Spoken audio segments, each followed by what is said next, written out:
Graça e paz, amém? Pode sentar, fica à vontade. Deixa eu tentar abrir minha água aqui antes de qualquer coisa.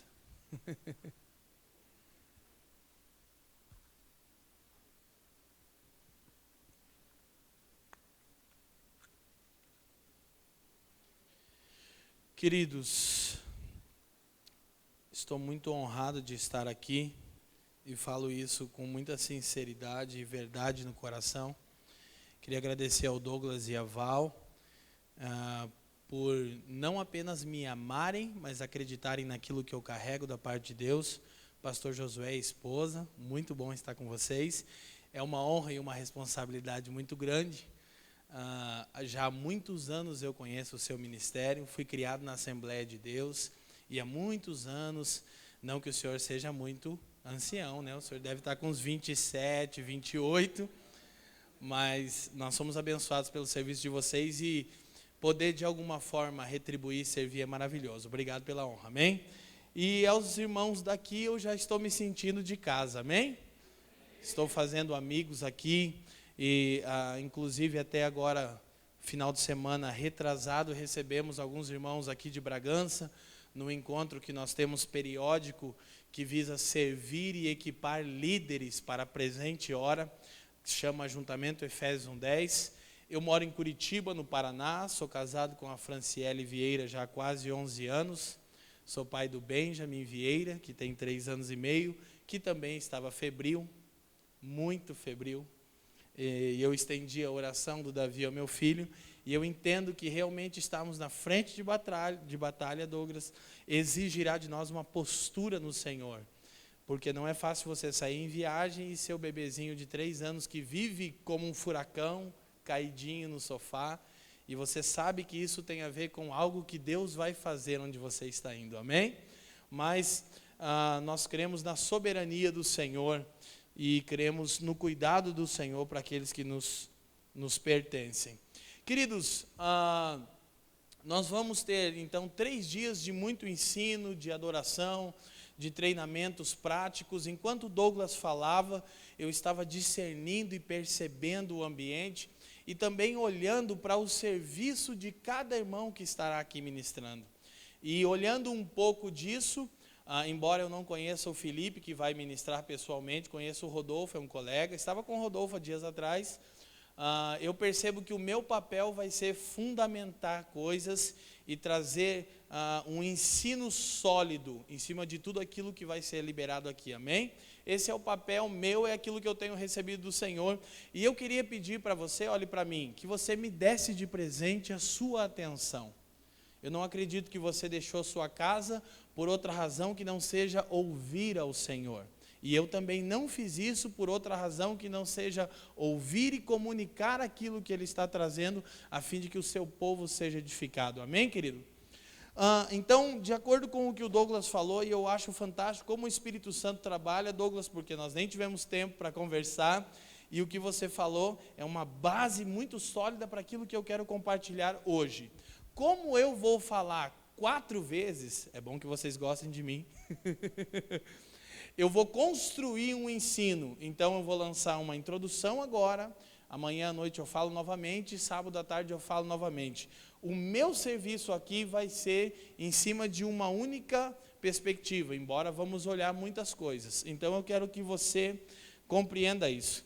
A primeira coisa que eu queria falar com vocês é que o tema Ouvindo os Céus é muito fantástico, porque realmente é o que nós carecemos. Nós carecemos discernir o som que os céus estão produzindo sobre nós. Curiosamente, a palavra ouvir em hebraico é Shema. Diga Shema. Sabe o que significa Shema em hebraico? Ouvir, obedecer. Não existem 2 palavras no hebraico como temos no português. No hebraico, ouvir e obedecer é a mesma coisa. Quando você olha as escrituras em Deuteronômio capítulo 6, versículo 4, aquilo que é chamado pelos judeus de Shema, que é a grande estrutura de toda a Torá, de toda a lei que Deus deu para sustentar o seu povo, a expressão começa: Ouve, pois, ó Israel. A palavra é Shema. E Shema significa ouvir e obedecer. Na economia de Deus não tem como ouvi-lo sem obedecê-lo. Então, se estamos ouvindo a Deus, significa que estamos o obedecendo, ok? Shema é ouvir e obedecer. Em português nós temos duas palavras, no hebraico temos uma só. Ouvir e obedecer são a mesma coisa. Quem me entende, diga sim. Então eu quero caminhar com vocês em cima de algumas verdades. Nós vamos olhar algumas coisas nas Escrituras que podem nos ajudar nesse tempo. Vamos a Romanos capítulo 8, por favor.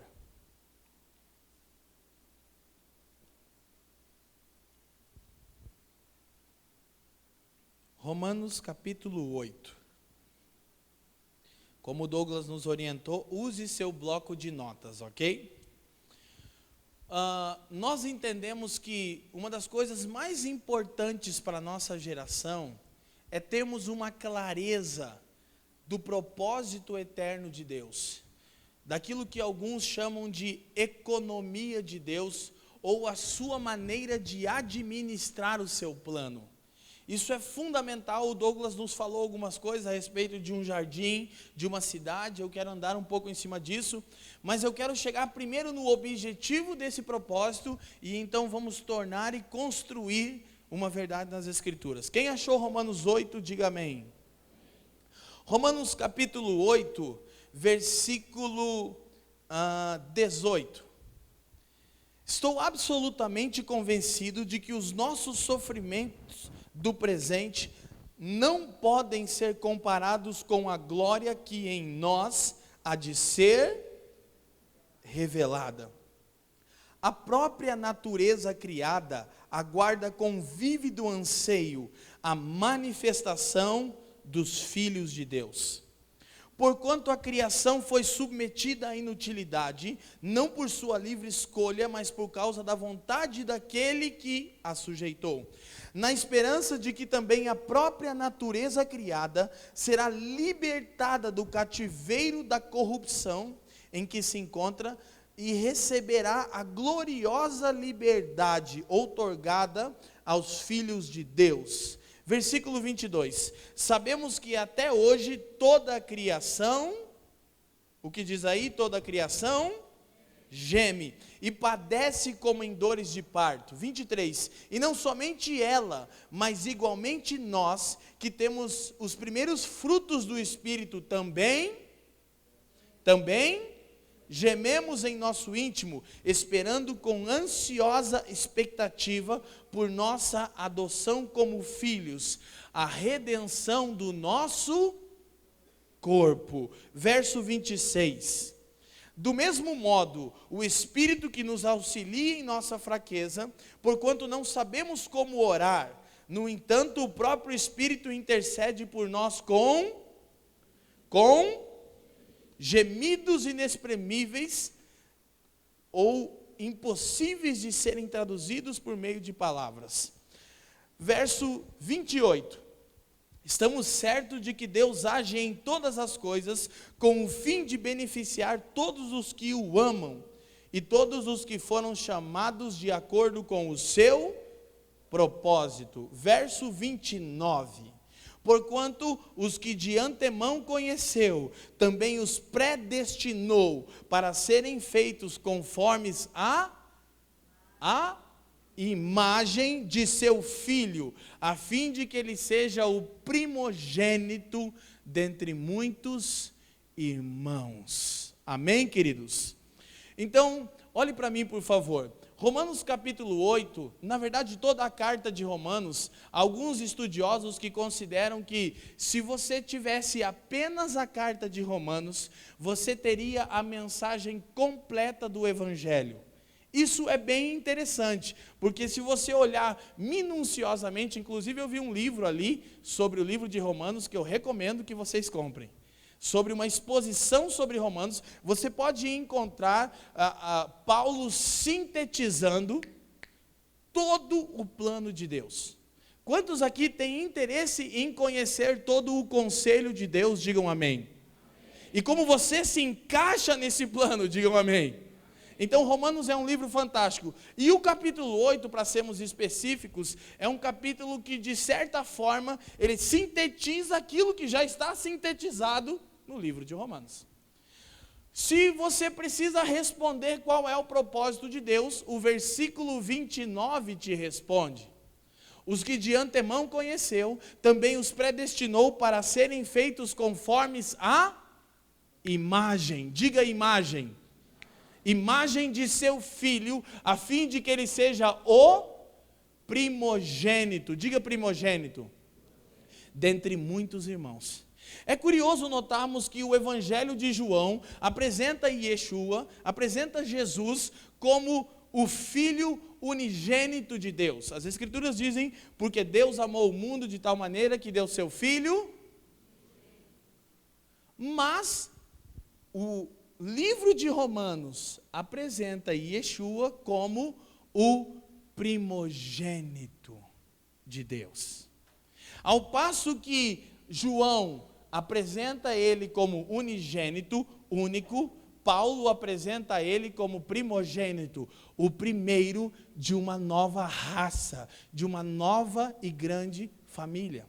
E se você precisa resumir o propósito de Deus, óbvio que há muitos desdobramentos no plano de Deus. Paulo fala em Efésios 3,18, para que com todos os santos possais compreender altura, largura, profundidade e comprimento.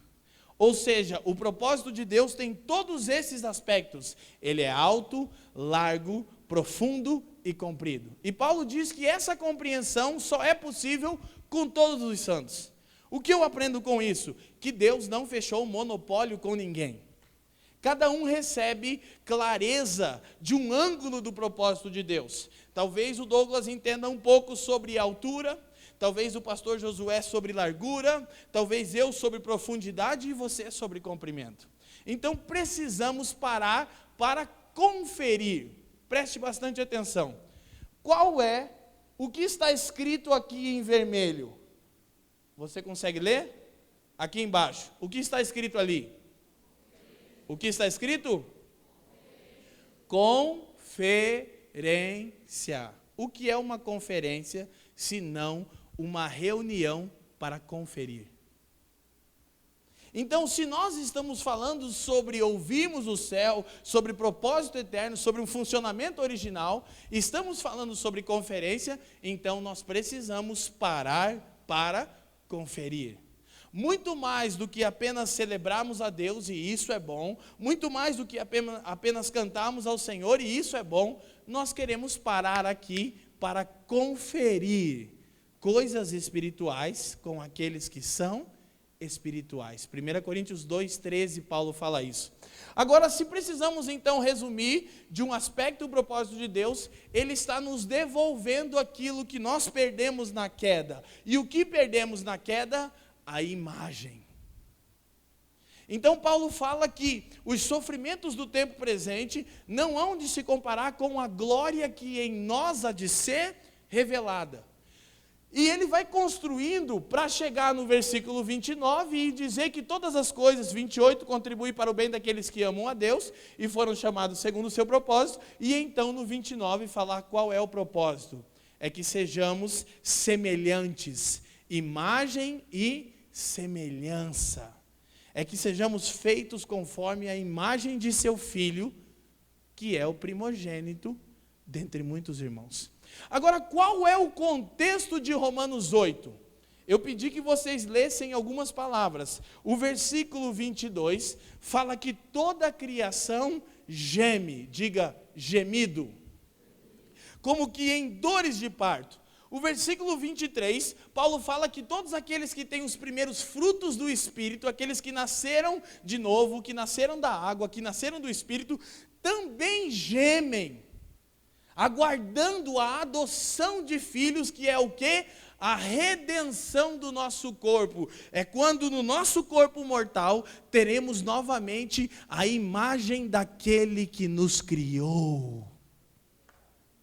Só que ele termina dizendo que também há uma outra pessoa gemendo. o próprio Espírito Santo. Intercede por nós com... Qual é o contexto para alcançarmos isso e para o fim dos tempos, Douglas? Gemido. Olha para mim, querido. A criação está gemendo.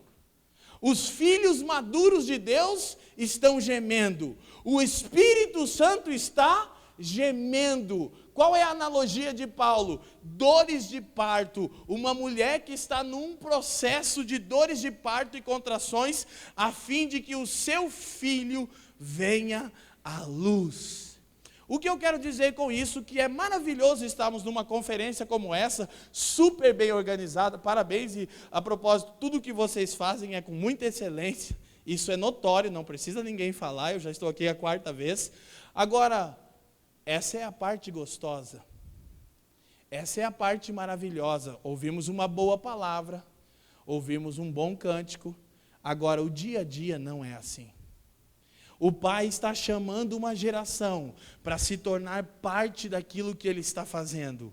Como? Por intermédio de gemidos e dores de parto. Por assumirmos o nosso papel. Por que nós temos esse layout? Porque a proposta é ouvirmos aos céus e influenciarmos as nossas cidades, sim ou não? Mas como nós vamos nos tornar aquilo que Deus deseja?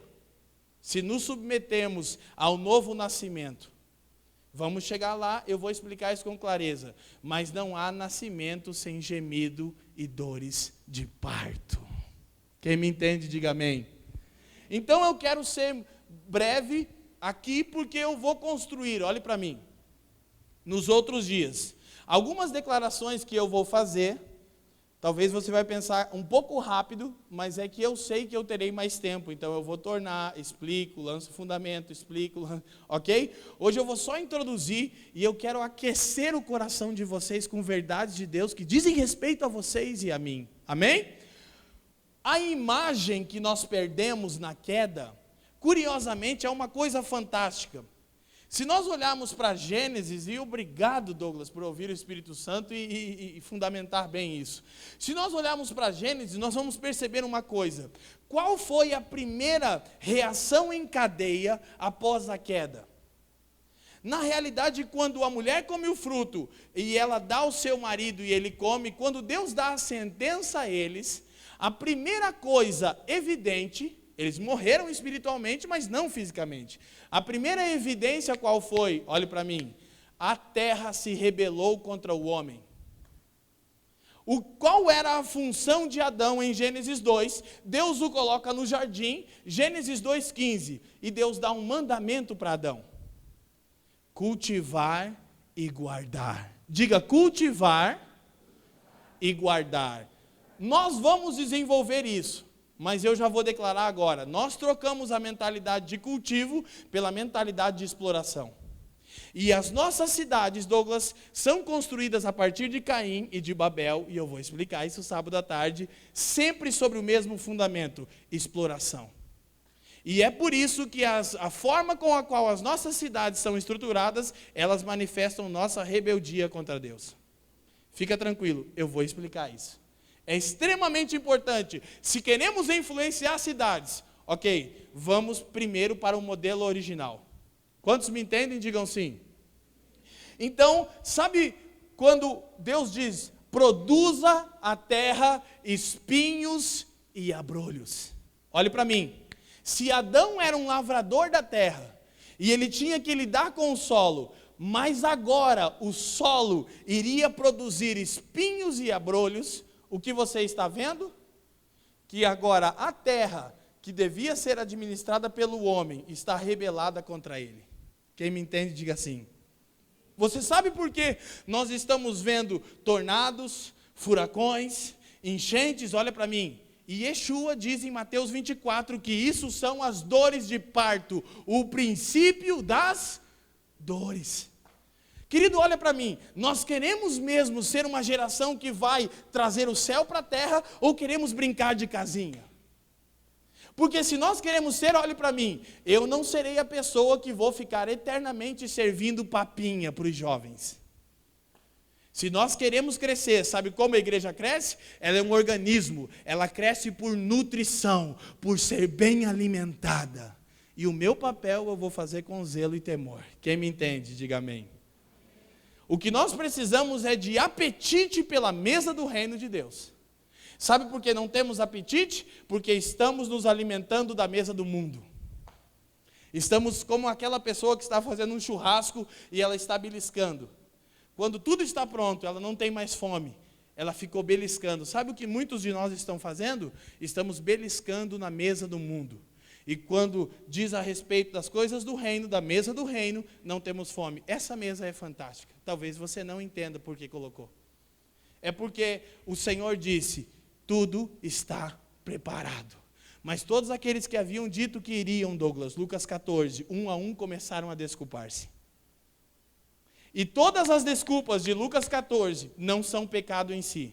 A primeira é comprei um campo, tenho que vê-la.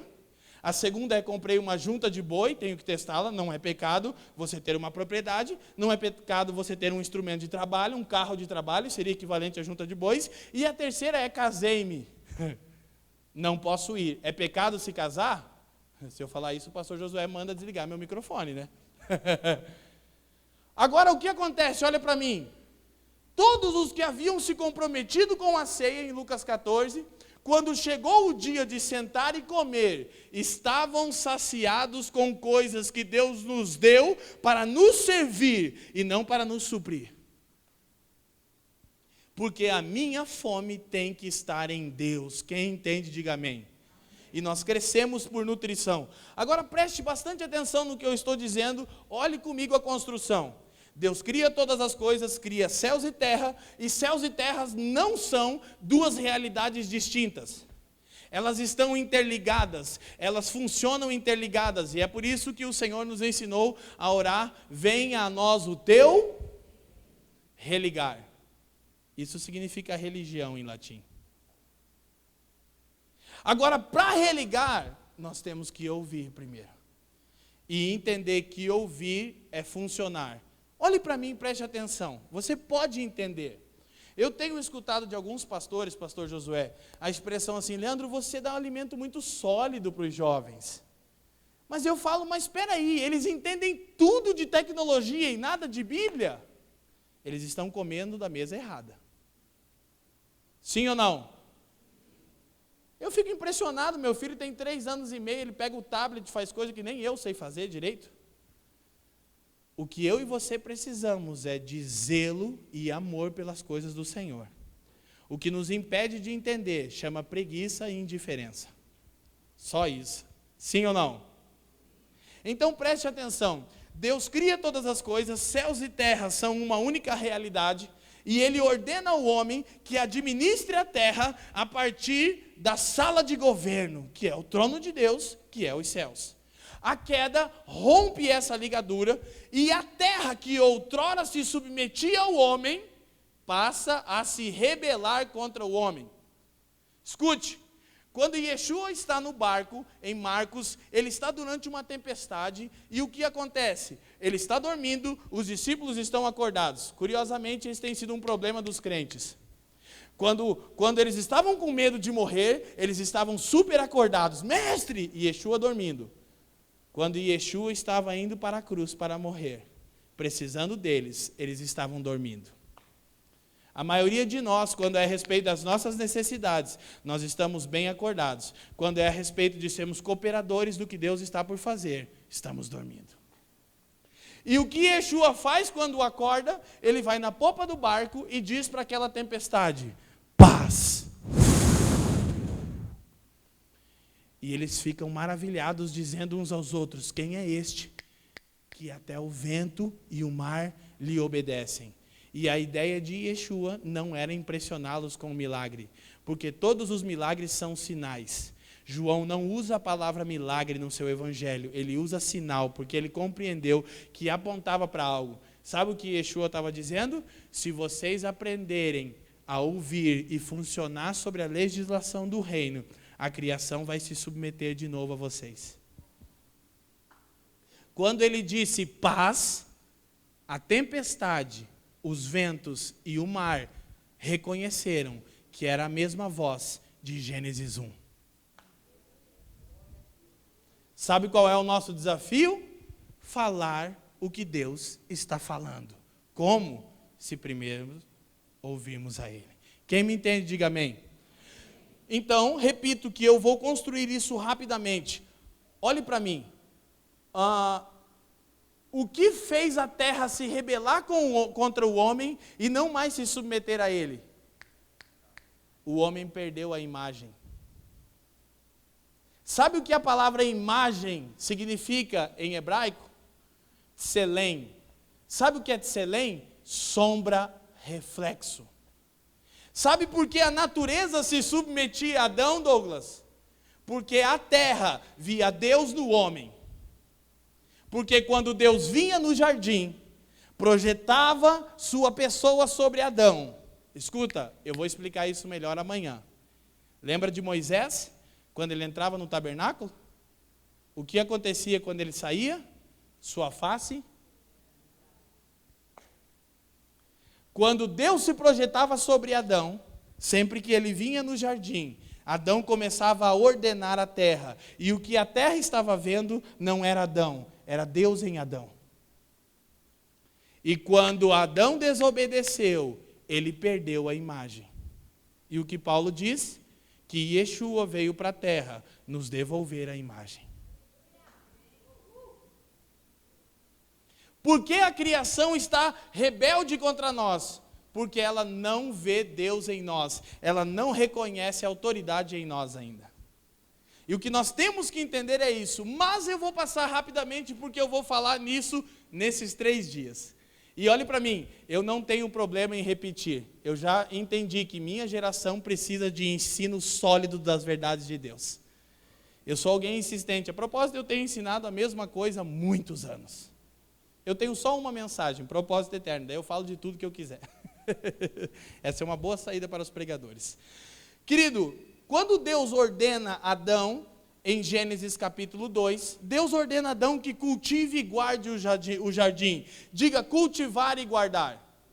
Eu vou explicar com mais tempo, mas curiosamente a palavra cultivar é a mesma palavra em hebraico para adorar. E a palavra guardar é a mesma palavra para intercessão. Vamos explicar. Mas Deus nos criou com uma função. Diga, Deus me criou com uma função. O nome dessa função... Bom, vocês estão acordados ainda? O nome dessa função é sacerdócio. Sacerdócio não foi criado após a queda. Sacerdócio é a nossa função original. Hoje, as palavras para nós são adoração e intercessão. Na origem, é cultivar e guardar. Eu vou explicar amanhã e sábado com mais tempo, mas quero deixar o fundamento. Agora, o que é adoração? Na sua essência. Adoração é música? Não. Leandro, nós descobrimos. Adoração é estilo de vida. Não. O que é adoração, de acordo com as Escrituras? É apropriação. Diga, adoração é apropriação. O que é adoração? É se apropriar de quem Deus é. Leandro, o que você está dizendo? Bom, eu vou explicar com mais tempo, vou lançar o fundamento hoje aqui. Eu estou dizendo para você que adoração é a forma pela qual... Adoração e intercessão, mas vou explicar alguns detalhes, é a forma pela qual nós reavemos aquilo que nós perdemos. E o que nós perdemos? Glória e honra, imagem e semelhança. Em Gênesis 1, versículo 26, quando Deus diz assim, façamos, pois, o homem a nossa, e a nossa, qual é o próximo decreto de Deus? E, alguém lembra? E domine Ele sobre todas as coisas. Olha para mim, o que capacitava o homem a exercer domínio sobre todas as coisas? Imagem e semelhança. Qual é o meio pelo qual Deus nos devolve isso? Ele nos dá um sumo sacerdote da ordem de Melquisedeque, chamado Yeshua. Esse sumo sacerdote vai abrir o caminho para nós ministrarmos num tabernáculo verdadeiro. Olha para mim, o céu é real. E espiritual talvez não é exatamente o que a gente tem pensado até aqui, porque nós temos uma forte influência de um homem chamado Platão e de um pensamento chamado gnosticismo. Vamos falar sobre isso. Por quê? Porque nossa geração está sobre um espírito greco-romano. Quem faz faculdade sabe do que eu estou falando. Quem sabe o que é gnosticismo aqui? Bom, eu não vou explicar, você procura em casa. Mas olhe para mim rapidamente. Por que a adoração é apropriar-se de quem Deus é? Lembra que quando Moisés entrava no tabernáculo, Deus mandou Moisés... Olha para mim, tem gente conversando lá atrás. Deixa eu dar uma dica. Eu sou super chato e enxergo bem. Eu não tenho problema de ser o chato da história. Eu já estou acostumado com isso. Ok? Eu tenho uma esposa que há 11 anos diz, amor, você é muito chato. Ok, eu já sei disso. Uma mãe que há 33 anos fala isso para mim. Preste atenção, por favor, ok? Quando Moisés, porque Deus pediu para Moisés preparar um tabernáculo em Êxodo 25, para que ele manifestasse a sua glória. Por que ele queria manifestar a sua glória? Para que Moisés pudesse se expor a essa glória. Por que ele queria que Moisés se expusesse a essa glória? Porque ele queria devolver a sua imagem e dar autoridade para dominar as coisas e não ser dominado pelas coisas. Quem me entende, diga amém. Quando Moisés entrava no tabernáculo diante de uma chama azul que desceu do céu, sua face era transformada. Diga assim, quando Deus fala comigo, precisa haver alguma alteração em quem eu sou. Pastor Josué usou Jacó para falar a mesma verdade. Quem está me entendendo, diga amém. Então a adoração é apropriar-se da imagem do Deus adorado. Mais base bíblica, vou tornar a explicar. Salmo 115, do 1 ao 8, o salmista fala sobre os ídolos. Tem olhos, mas não veem, tem ouvidos, mas não ouvem, tem boca e não falam, tem mãos e não tocam, tem pés e não andam. Versículo 8, tornem-se semelhantes a eles, todos os que o fazem e todos os que neles confiam. Qual é o resultado de adorarmos um Deus? Apropriarmos da sua imagem. Temos que entender um pouquinho mais sobre adoração e sobre sacerdócio. O que é basicamente intercessão? Adorar e interceder, cultivar e guardar. Intercessão é estar entre.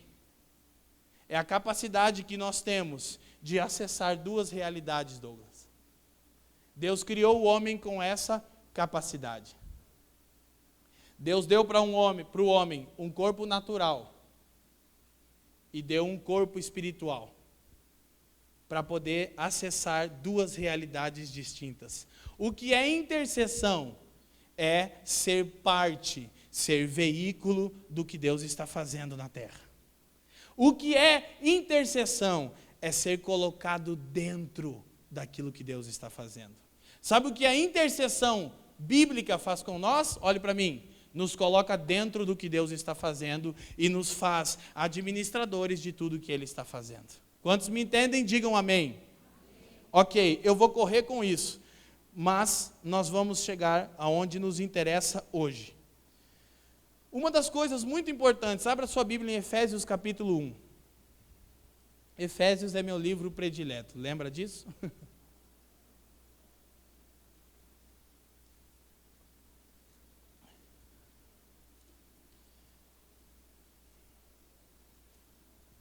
Eu espero que essa introdução sirva de boa base para aquilo que nós vamos andar aqui nesses dias. Efésios capítulo 1, abra aí. Deixe sua Bíblia aberta e nós vamos ser bem práticos. Olha para mim aqui, querido, por favor. Deixa a sua Bíblia aberta. Uma das coisas que nós temos sido desafiados por Deus nesse tempo é a seguinte: não estamos num momento de demonstração de palavras. A questão hoje é: existe consistência naquilo que falamos? Sabe o que Deus está nos questionando? Tem consistência peso, existe vida por trás daquilo que vocês falam? Nós podemos fazer da oração e da mensagem do reino, queridos, uma reza. Você pode hoje acessar a internet. Sabe qual tem sido um problema da nossa geração? O Douglas falou disso rapidamente. É que nós queremos usar o cajado de outras pessoas. Você pode acessar a internet e ouvir uma mensagem de um dos grandes pregadores reformados da atualidade, Paul Washer. Uau, um profeta de Deus. Sabe qual é o problema? Depois de assistir o vídeo no YouTube, as pessoas querem pregar o que o Paul Washer está pregando, sem ter a vida que ele tem. Sabe que nós já passamos muitos problemas? Por exemplo, e eu quero falar isso com muito temor, há 3 décadas atrás aproximadamente, eu estou 15 anos andando com o Senhor, mas eu nasci em berço cristão, então eu sei um pouco da história dos últimos 30 anos, tenho 33 anos. Há 3 décadas atrás, a igreja brasileira descobriu algo que Deus estava fazendo na Coreia do Sul, por intermédio de um irmão chamado Paul Yong-cho, que depois virou David. 1,5 milhão de irmãos reunindo naquele lugar. Então, nós fomos lá. E nós fomos perguntar para eles, como vocês fazem? Nós fazemos isso, nós fazemos grupos caseiros. Ok, e aí então nós chegamos no Brasil e falamos, descobrimos. Agora nós temos que fazer desse jeito. E depois de um tempo tentando fazer, vimos que não iria dar certo. Por quê? Só esquecemos de trazer a vida de oração daqueles irmãos. Paul, como vocês têm feito para alcançar multidões para Jesus? Nós fazemos grupos caseiros, ok, que maravilha, vamos embora para o Brasil. Entendemos agora, o jeito é esse. Mas eles compraram uma montanha e construíram um lugar onde as pessoas passam semanas ouvindo a Deus. Nós trouxemos o método do Paul Yong-cho sem trazer sua vida de oração. Não dá certo. Olha para mim quem está entendendo. Nós queremos ouvir Jesus Culture e Cia Limitada, da Bethel Church. Uau, Bill Johnson, maravilhoso, são profetas de Deus, eu sou super tocado por eles. Quem quer pagar o preço que eles pagaram? Quem está me entendendo? O que eu quero dizer com isso? É que não é mais sobre aquilo que falamos ou fazemos, é sobre aquilo que precisamos nos tornar. Não é sobre falar ou fazer, é sobre aquilo que estamos nos tornando. O centro do propósito de Deus, olhe para mim, não é o lugar para onde nós iremos, é aquilo que nos tornaremos, imagem e semelhança. O que era mais importante em Gênesis capítulo 1 e 2? O jardim? O lugar? Ou o homem que habitava aquele lugar e que carregava a imagem de Deus? Quantos me entendem? Diga assim, o centro do propósito de Deus não é o lugar para onde iremos, é sobre aquilo que nos tornaremos, imagem e semelhança. É muito melhor do que ruas de ouro e portão de pérola, embora isso seja bom. Agora, entenda o que eu quero dizer. Há consistência naquilo que falamos, há peso naquilo que falamos. Sabe o que nós acreditamos que Deus está levantando? Pessoas de peso. Pessoas que têm consistência. O que eu quero dizer com pessoas de peso, queridos?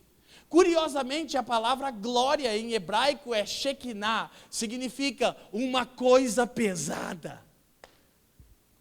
É se estamos nos tornando uma mensagem ou se apenas estamos replicando coisas que não são verdade em nós. Em 1 Coríntios capítulo 11, versículo 23, aquele maravilhoso texto sobre o partir do pão, sobre a ceia, o apóstolo Paulo começa com uma das expressões dele que mais me desafia. Qual é a primeira expressão de Paulo quando ele vai falar sobre a grande e sublime reunião da igreja para participar do corpo e do sangue do Senhor? Ele diz assim, porque eu recebi do Senhor o que também vos entreguei. Sabe o que a minha geração diz? Eu copiei e colei do Facebook de alguém. Quem está me entendendo? Bom, só a pastora Rose. Quem está me entendendo aqui? Obrigado. Não é mais sobre aquilo que falamos, falar até papagaio fala, querido. É sobre aquilo que estamos nos tornando, é a respeito de nos submetermos a um processo que Paulo vai chamar de glória crescente, ou como a maioria está acostumado, de glória em... Eu vou explicar. E o que Paulo está dizendo em 2 Coríntios 3,18, quando cita esse texto? Exatamente do momento quando Moisés entrava no tabernáculo. E a glória de Deus era expressada sobre ele. Ele diz que nós estamos sendo transformados de glória em glória. Ou uma glória que está aumentando. Agora, olhe para mim. Qual é o contexto? Gemidos, dores de parto. Diga assim, no reino de Deus, nada vem à luz sem dor. É uma verdade bíblica, sim ou não? Então é fundamental, ouça só, Efésios capítulo 1, versículo 16. Quem está aí comigo, diga assim. Deixa eu monitorar meu horário aqui. As escrituras dizem assim, Paulo está orando pelos santos que estavam em Éfeso. Não cesso de dar graças por vós, recordando-me de vós em minhas orações, para que o Deus de nosso Senhor, Jesus Cristo, o Pai da glória, vos dê o espírito de sabedoria e de... Olha para mim, vamos combinar uma coisa? Sempre que eu paro, eu quero que você diga o que está escrito na sua Bíblia, ok? Vamos tentar de novo. Vos conceda o espírito de revelação, no pleno conhecimento dele. Oro ainda para que os olhos do vosso coração ou entendimento sejam iluminados, para que saibais qual é a esperança da vossa vocação e qual as riquezas da sua herança entre os santos. Olha para mim, do que Paulo está falando? Do alvo principal da nossa vocação. Como ele começa orando pelos santos que estavam em Éfeso, para que eles recebessem espírito de sabedoria e revelação. Diga sabedoria e revelação. Agora, eu quero me ater nesse ponto. O que é revelação? Estamos falando sobre ouvir os céus. O que é revelação? Paulo vai dar algumas dicas e ele vai orar, dizendo que ele orava para que os olhos do entendimento deles fossem abertos. Salmo 119, versículo 18, o salmista diz: abre os meus olhos para que veja as maravilhas da tua... Essas são orações que nós precisamos fazer como geração. Agora, será que Davi era cego e por isso ele orava? Não. Será que Paulo está falando que todos os irmãos em Éfeso eram cegos? Não.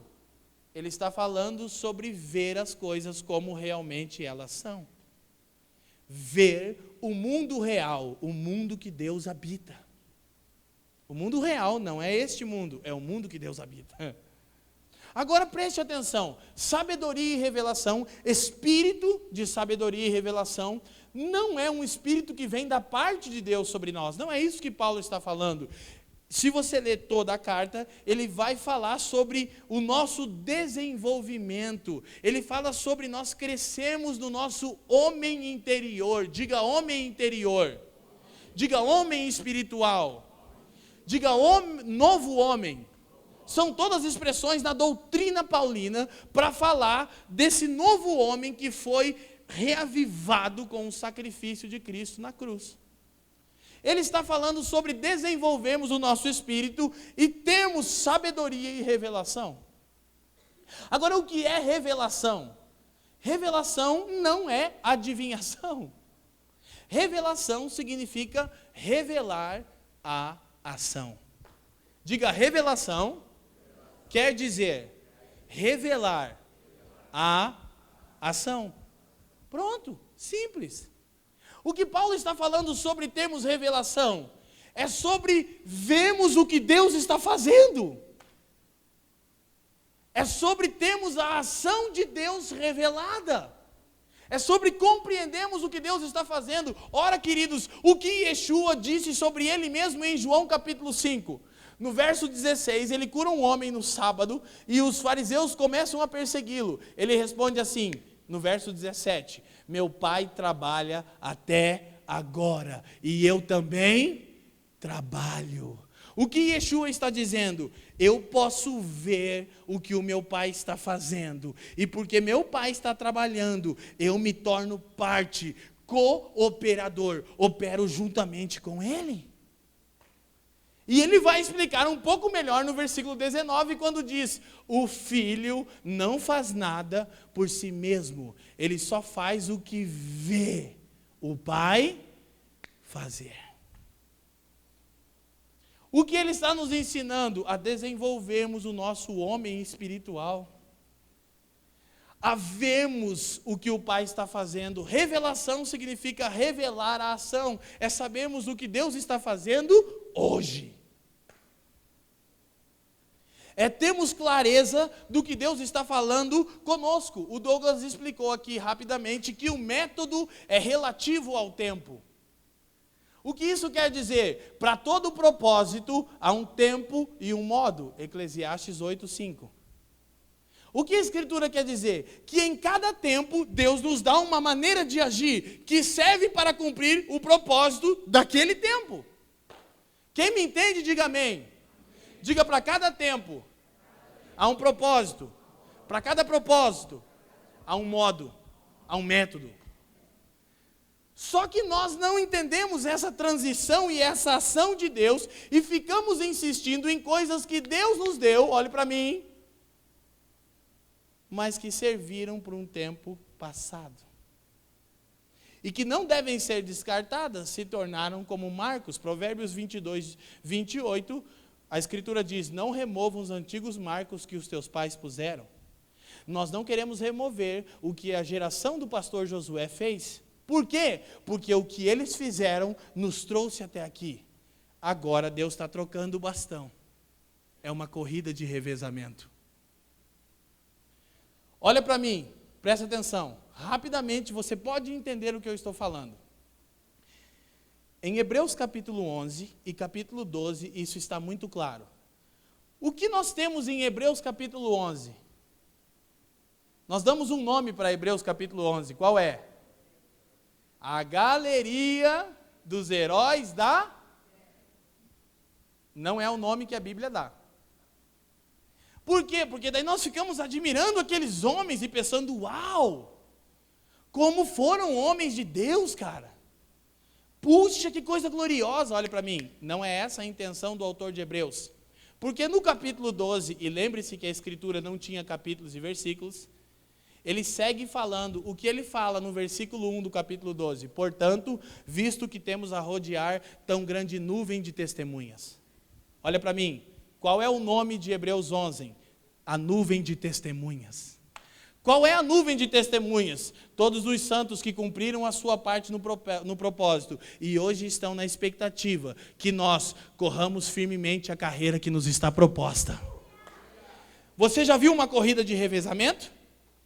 Quando o primeiro começa e chega num dado momento, tem um outro cara parado assim, ó. Quando chega ele, pega o microfone não, né? O bastão e vai. Olha para mim. É isso que Deus está fazendo. Ele está transicionando uma geração porque o método é relativo ao tempo. E o método serve para cumprir um propósito. Olhe para mim. Pergunta. Eu vou tornar a explicar isso porque estamos em dias como os dias de Noé. Foi Yeshua quem disse. Mateus 24:37. Noé gastou mais de 100 anos construindo a arca. Difícil, né? Construir uma arca que vai servir para uma coisa que nunca aconteceu. Não era um homem de fé, né? O que foi mais difícil para Noé? Gastar 120 anos construindo a arca ou abandoná-la alguns meses depois. Ele gastou 120 anos no empreendimento que serviu para alguns meses. E quando as águas baixaram, Deus disse: se movimenta e abandona a arca. O que é mais difícil, construir a arca ou abandoná-la? Quem me entende?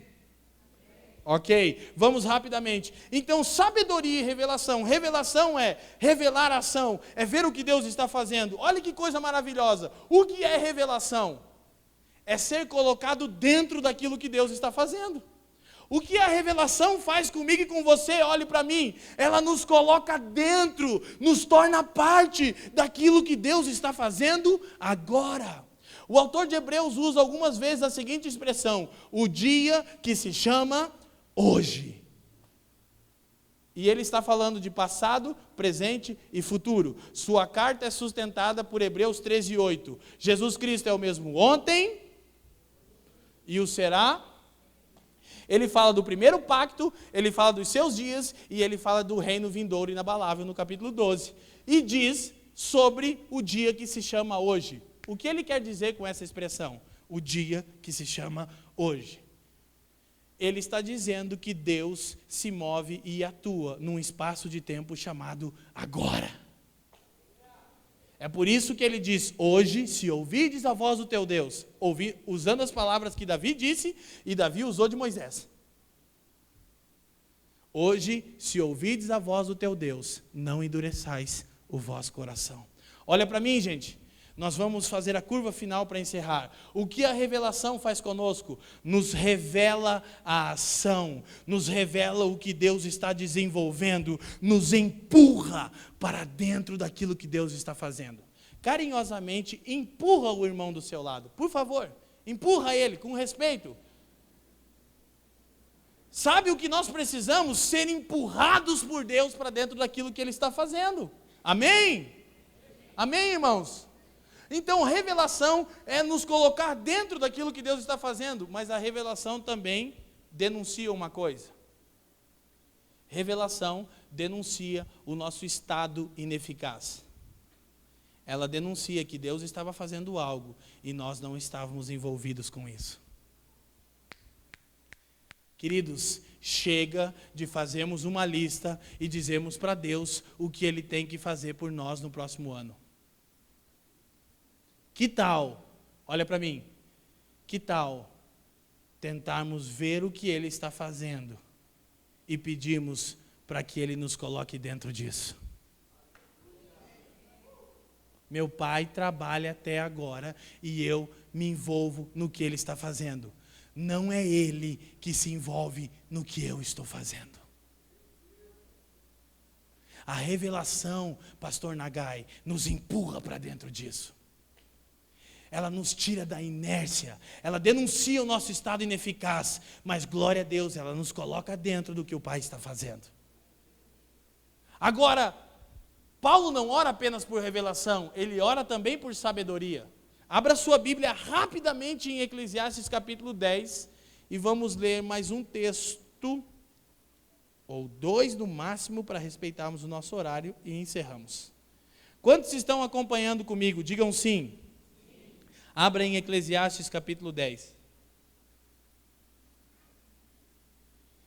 Alguns jovens irão ler a Bíblia nesses dias, tudo que não leram no último ano. Não sei se deveríamos dizer glória a Deus, mas eu entendi a senhora. Tipo, puxa, glória a Deus seria um pouco melhor, né?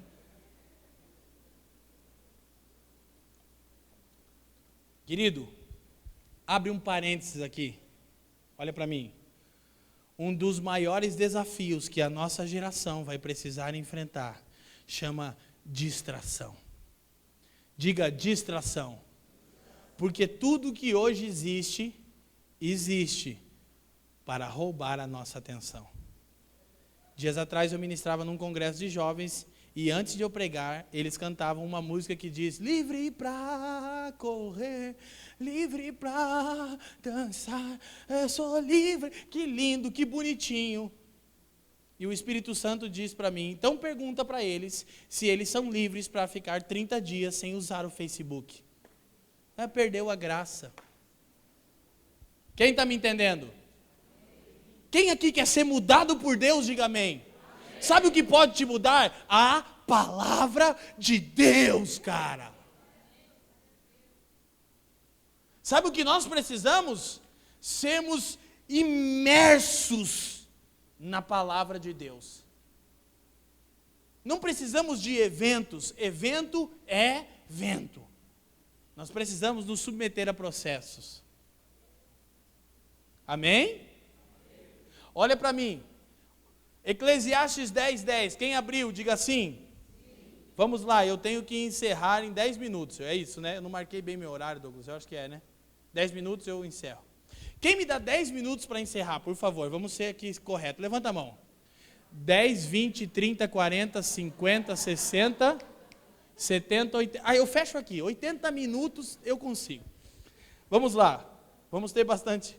Eclesiastes 10:10. Se o ferro ou o machado está embotado e não se lhe afia o corte, é preciso redobrar a força. Mas a sabedoria resolve tudo com bom êxito. Olha para mim. Sabe o que nós precisamos? De revelação, conhecemos a ação de Deus e de sabedoria. Por quê? Porque a sabedoria é melhor do que a força. Sabe qual é o problema que nós temos enfrentado como igreja? Quando algo não funciona, ao invés de buscarmos sabedoria e revelação, aumentamos a força e inventamos mais um método. Mais um culto. Não, acho que falta um culto às 5 da manhã. Vai resolver nosso problema. Sabe o que está gerando? Olha para mim. Fadiga e cansaço. Se você está extremamente fadigado e cansado, é por uma única razão. Está te faltando sabedoria. A sabedoria é melhor do que a força. E Tiago 1,5 diz que se alguém tem falta de sabedoria, peça a Deus que a todos dá e não lhes impropera coisa alguma. Revelação significa conhecermos a ação de Deus. A ação revelada. O que é sabedoria? Ok, temos o machado, temos a árvore. Revelação, qual é a ação? Cortar a árvore. Estou cansado, Douglas. Estou tão cansado. Está te faltando sabedoria. A sabedoria resolve tudo com êxito. Afia a sua ferramenta. Não é sobre força. É sobre sabedoria. O que é revelação, repito propositalmente, revelar a ação. O que é sabedoria?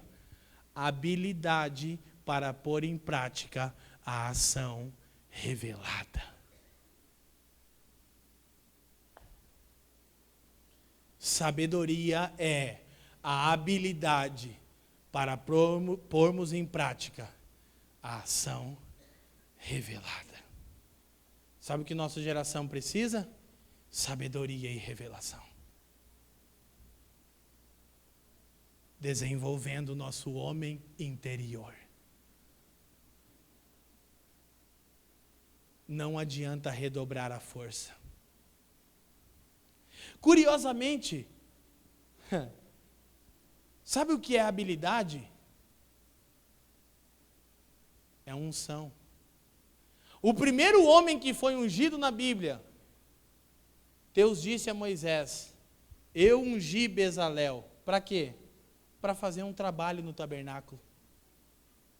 Eu te abençoo hoje com sabedoria e revelação. Ok, 3 pessoas receberam, amém. Eu te abençoo com sabedoria e revelação. Habilidade para pormos em prática a ação revelada. Ok, o Senhor está fazendo isso, queremos ser parte. Como, Senhor? Quantos me entendem, digam sim. Vamos encerrar agora. Agora, qual é o nosso desafio? Vamos a João capítulo 3, o nosso derradeiro texto. Abra sua Bíblia, por favor, uma vez mais comigo, no Evangelho de João, no capítulo 3. E vamos fechar aqui.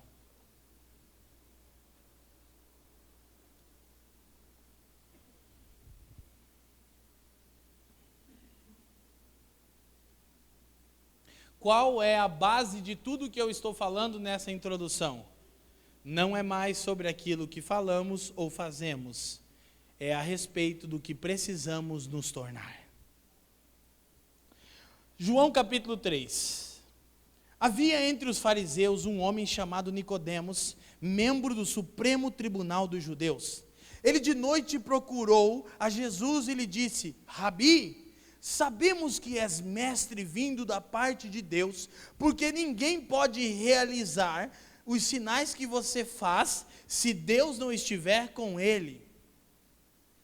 E Yeshua respondeu-lhe declarando: em verdade te digo, que se alguém não nascer de novo, não pode ver o reino de... Próximo versículo. Nicodemos o questionou: como pode um homem nascer sendo velho? Pode porventura entrar pela segunda vez no ventre de sua mãe e nascer novamente? 5. Replicou-lhe o Senhor: em verdade te digo, que se alguém não nascer da água e do Espírito, não pode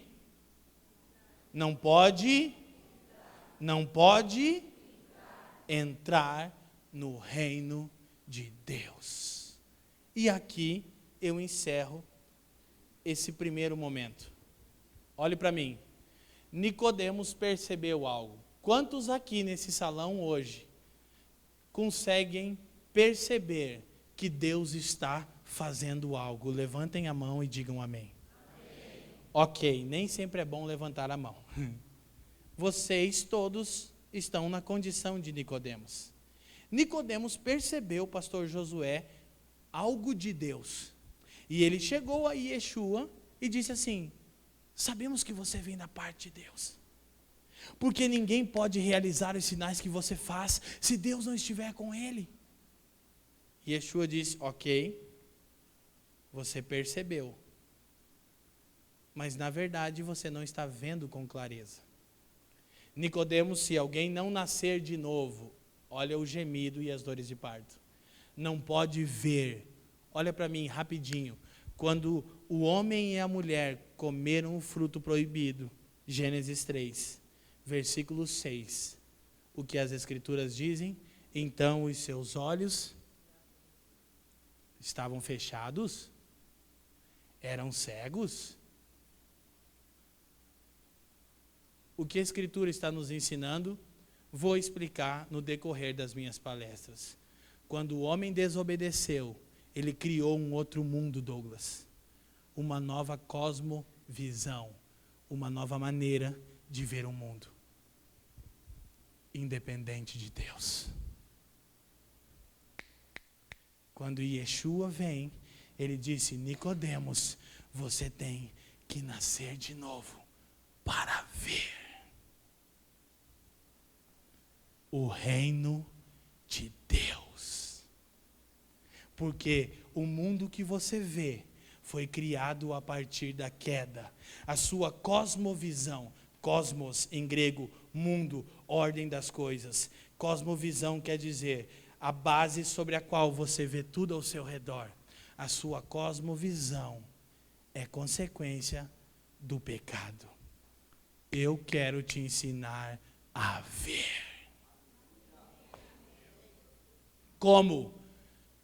Submeta-se a um processo doloroso de gemido, contrações e dores de parto. E tudo que a sua Bíblia diz sobre o fim dos tempos, usa sempre a figura de uma mulher pronta para dar à luz. Agora olhe para mim. Evento nenhum realizará aquilo que só o processo pode fazer.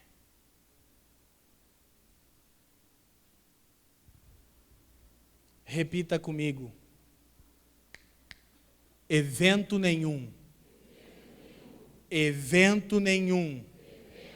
realizará aquilo que só o processo pode fazer. Deus não é Deus de eventos, Ele é Deus de processos. E a última declaração, antes de eu concluir, uma das coisas mais importantes que eu aprendi sobre Gênesis 22, Douglas, fazem 9 anos, e não é uma frase de efeito pensada no conforto do meu sofá, foi em meio a gemido e dores de parto. Quando Deus pediu Isaac, Abraão pronto, olha para mim, eu vou chamar pelo nome e o tipo de roupa que está vestindo. Ok, obrigado. Quando Deus pediu Isaac, sabe por que Deus chamou Abraão? Porque Abraão era pronto para obedecer. Quando Deus falava com Abraão, ele saía de madrugada. Ele era rápido para dizer sim. Deus pediu Isaac, foi muito difícil. Todo esse processo que o Douglas explicou foi 100 vezes mais difícil do que o Douglas falou, porque só quem tem filho sabe o que pode ser um momento como esse. Agora, quando tudo estava pronto, e olha para mim, e Abraão pegou a faca de pederneira para imolar seu filho, e quando ele foi imolar Isaac, o anjo bradou, stop, get out of here. Podia ser um anjo americano, pare, saia daí, Abraão. Olha para mim, peraí, Deus. Peraí, você me faz sair de madrugada, você me faz chorar a madrugada inteira. Deixa eu te falar, a Bíblia não fala, mas ele chorou a madrugada toda. Seu único filho. Você me faz chorar copiosamente, todo um processo, e agora que eu estou pronto a te obedecer, você diz não. E Deus disse assim para Abraão, nas palavras do Leandro Vieira, que ouviu isso de Deus: Abraão, todas as vezes que eu peço Isaac, na realidade eu desejo Abraão. Agora eu sei que você é meu por completo. Olha para mim, diga assim: sempre que Deus pede Isaac, na realidade Ele deseja Abraão. Aleluia. E a última coisa que o Senhor respondeu a Nicodemos, quando Nicodemos diz: como eu poderei nascer de novo? Poderia eu tornar ao ventre da minha mãe? Eu não entendo o que você está falando. No versículo 12 do mesmo capítulo, Yeshua diz: Nicodemos, se eu falando sobre coisas terrenas você não entende, quanto mais eu te falar das espirituais. Ele disse: eu vou tentar explicar de novo, Nicodemos. Se alguém não nascer da água, vós já estáis limpos pela palavra que eu vos tenho falado. 15:3 de João. E do Espírito não pode entrar. Diga entrar. Olhe para mim. Porque eu perguntei quantos estão percebendo que Deus está fazendo algo. Porque ver o que Deus está fazendo não significa estar dentro do que Deus está fazendo. Oh, que maravilha, que coisa gloriosa. Nicodemos, você está vendo, mas você não está dentro. Por quê? Porque você não se tornou aquilo que eu estou fazendo. Qual é a única maneira que poderemos entrar no que Deus está fazendo? Mudança de natureza. Nicodemos, você precisa nascer de novo. Ah, eu nasci de novo. Será? Se você nasceu de novo, sua cosmovisão é a cosmovisão de Deus. E amanhã e sábado eu vou explicar qual é a cosmovisão de Deus.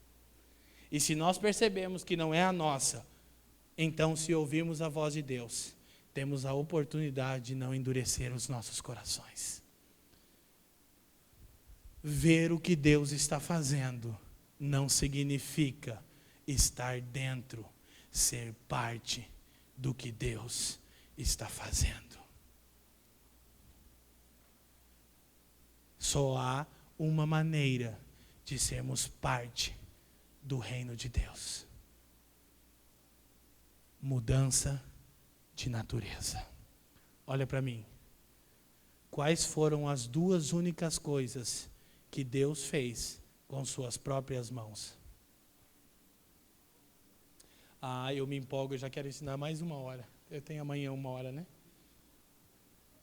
Quem me dá 5 minutos? 5, 10, 15. Olha para mim. Existem só 2 coisas, pastor Josué, que Deus fez com suas próprias mãos. O homem e uma cidade que tem fundamentos, da qual Deus é o próprio arquiteto. Hebreus 11, 8 ao 10. Por quê? Fala daquilo que nós somos. A nossa natureza é o que nos capacitará a vivermos na cidade de Deus, que é regida por suas próprias leis. Só tem um jeito de sermos cidadãos dessa cidade. Não é comprando um ingresso, é nos tornando aquilo que Deus nos chamou para ser.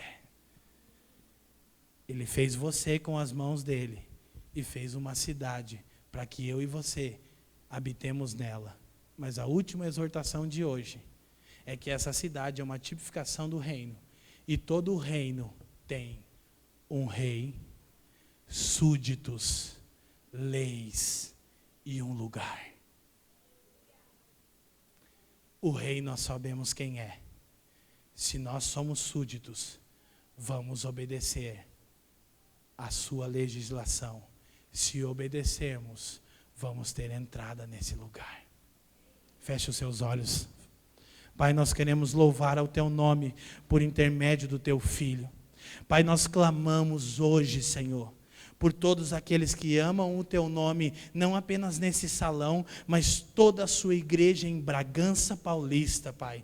Nós abençoamos a sua igreja nessa cidade e pedimos que você conceda a ela espírito de sabedoria e revelação, no pleno conhecimento de quem você é, e que os olhos do nosso coração sejam iluminados para vermos como você vê. Pai, nós te pedimos olhos para ver, ouvidos para ouvir, coração para sentir. Queremos ser aquilo que você está fazendo nos nossos dias. Que a sua palavra seja como uma espada a entrar em nós e nos reposicionar de acordo com a sua boa vontade e com as leis do seu reino, para que possamos influenciar as nossas cidades. Pai, nós abençoamos o Brasil, num tempo onde todos amaldiçoam. Nós dizemos: Brasil, tu serás uma bênção. Fazemos isso no nome do teu Filho amado. Amém e amém.